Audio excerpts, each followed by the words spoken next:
Mr. Blackwell, I served 14 years in the House, and this is my 26th year in the Senate.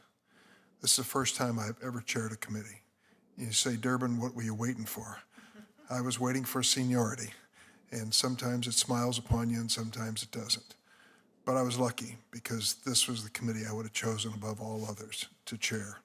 I think the Senate Judiciary Committee has a storied history, most of it distinguished, and has been at the center of the biggest debates of our time, as it should be. You won't be surprised with what I'm about to say. Hardly a day goes by with any hearing considering any matter before the committee that the issue of race does not become part of the conversation. Yesterday, we talked about the untimely death of so many law enforcement officers in the line of duty. It was heartbreaking because I've attended the funerals, as other members have, of these law enforcement officials, and they gave their lives for us in the line of duty.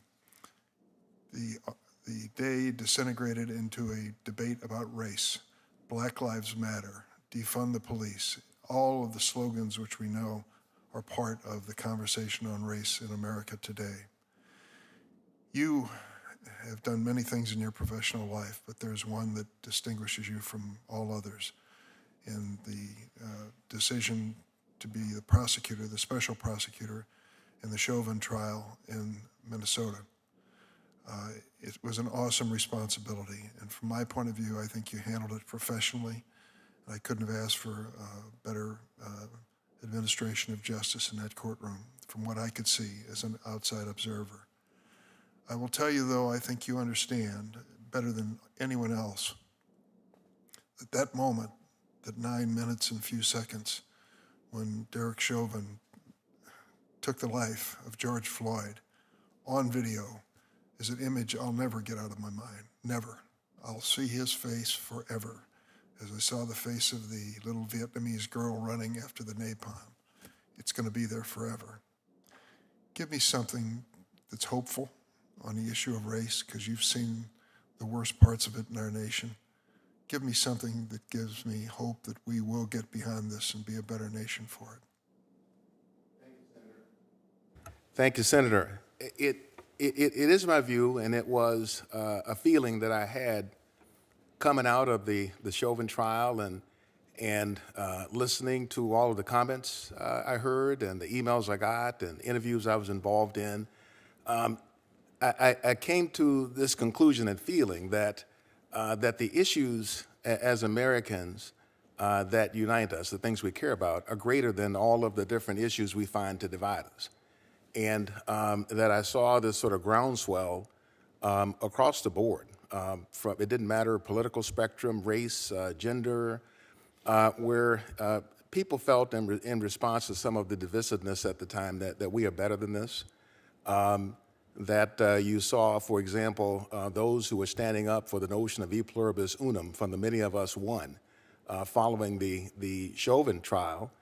It wasn't like the 60s where you may have seen a number of audiences were overwhelmingly African-American in Minnesota.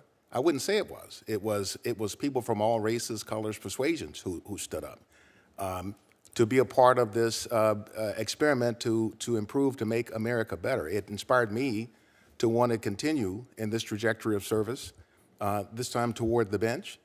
And I'm happy to have been able to serve in those ways, including in Chauvin, but not like to take that service in a different form of service, fealty to the law, to the federal bench.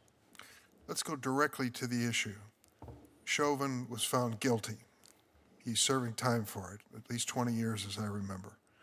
And the question is, what do you think about law enforcement, having been part of one of the most celebrated, I don't know if celebrated is the word, famous is a word, I guess.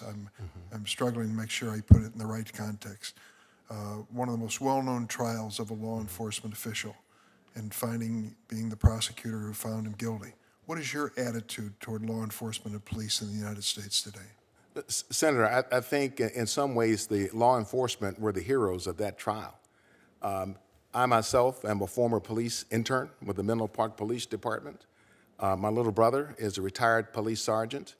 You saw in that trial the men and women from the Minneapolis Police Department who testified who testified and talked about the bad policing that we saw and what happened to George Floyd. They stood up and spoke out against bad policing as in the best interest of good policing, because the good police, and I think most of them are good, they honor the badges. They do their jobs with honor. Those police officers don't, in my view, deserve to be tarnished by the behaviors of those who don't honor the badge. And when I saw Chief Arredondo stand up, when I saw all the other officers stand up in that trial, there wasn't an ounce of daylight between me and them, and standing up for the best tradition of police who honor that badge, who take their public service seriously. Thank you. Senator Kennedy?